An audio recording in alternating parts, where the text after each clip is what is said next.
Completing a pay application each billing cycle is not one of the most fun activities in construction. However, it is necessary if the contractor wants to get paid for his services. In this video, we will review the basic steps required to properly complete a pay application. First, we need to look at the continuation sheet. Once a schedule of values has been submitted to the owner and approved, it can be inserted into the continuation sheet. The schedule of values is simply a breakdown of the contract value into component parts. These component parts allow the party approving the pay application to better be able to judge the amount of work that's actually been completed. In this example, the revised schedule of values is indicated in column D. There was an original scheduled value of work, and there are change order adjustments which indicate that there have been change orders to this project. The bottom of column D will equal the revised contract amount. This seems to be a standard schedule of values from the owner. Some of the items do not have a value associated with them and have zeros entered. Let's go through an example of a typical billing. In this example, you can see the title has been properly filled out, with the date of the application being noted, the period that the application is through being noted, and the application or invoice number being noted. Job is also indicated, as well as the page number. In this example, there are items of work with dollar values entered next to them, indicating the value of work completed for this period. Those values are entered into column F. You will also notice that there are values entered in column E which indicate the value of the work from the previous applications. You will remember that the value of the work from previous applications plus the value of work this period plus the value of any stored materials will equal the total completed and stored to date.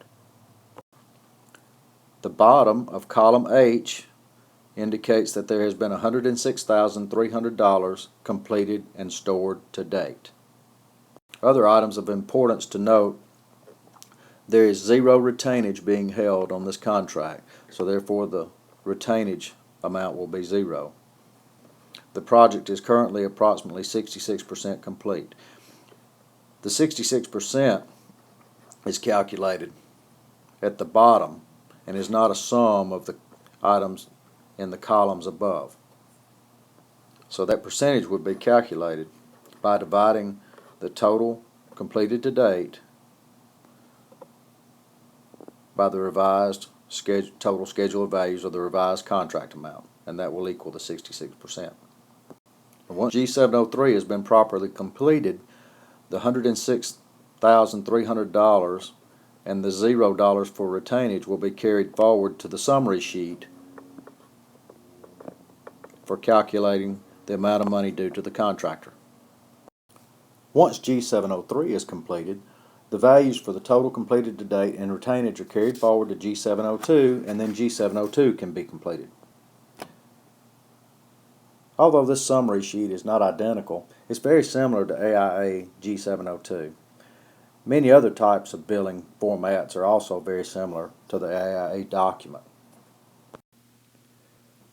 First thing to notice is that in line 4, the $106,300 that was totaled under the column H, total completed and stored to date, on the attached continuation sheet has been brought forward to indicate the total completed and stored to date. There is also a change order summary in this section of the pay application where the changes are summarized for the previous months and the current month. As you can see in this example, there were no change orders in previous months, but there have been 2 change orders in the current month. An add of $7,407.40 and a deduct of $15,200.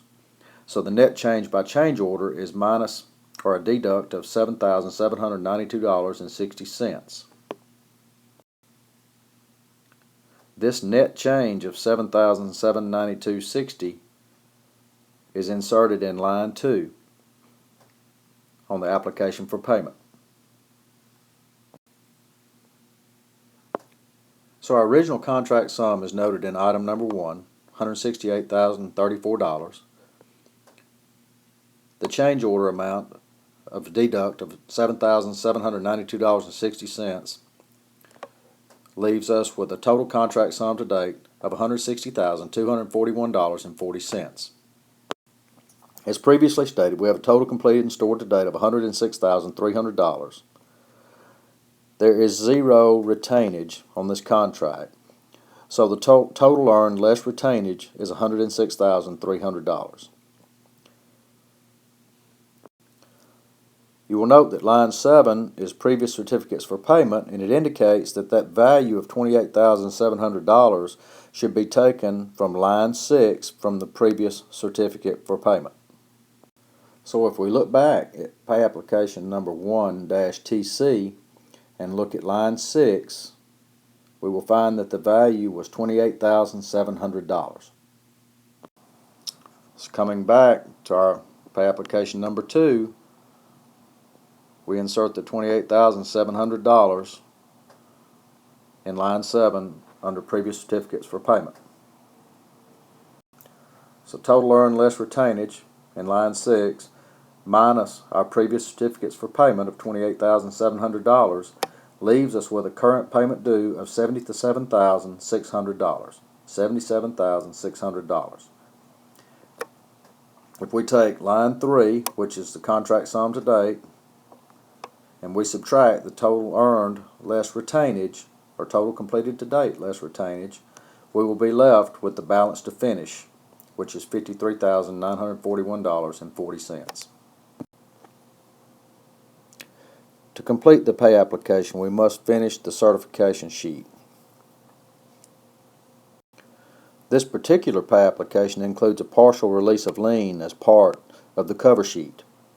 This partial release of lien basically says that the contractor acknowledges that he's been paid for previous applications and that money he has obtained from those applications he has used to pay bills incurred on this project, and that he has no outstanding bills for which he is obligated to pay unless he's noted in the space below. And in this space we've noted there are none of those. So what the owner really wants to know is, I've paid you some money. Have you used that money to pay the bills that you're obligated to pay on this job? And if you haven't, then explain in this space why you haven't and who you owe the money to. The contractor makes those statements and releases that lien in order to induce the payment of $77,600, which is the amount of the current payment due, $77,600. The contractor then properly executes the document, dates it, and has it notarized. At that point, the document is complete, ready to be submitted for payment.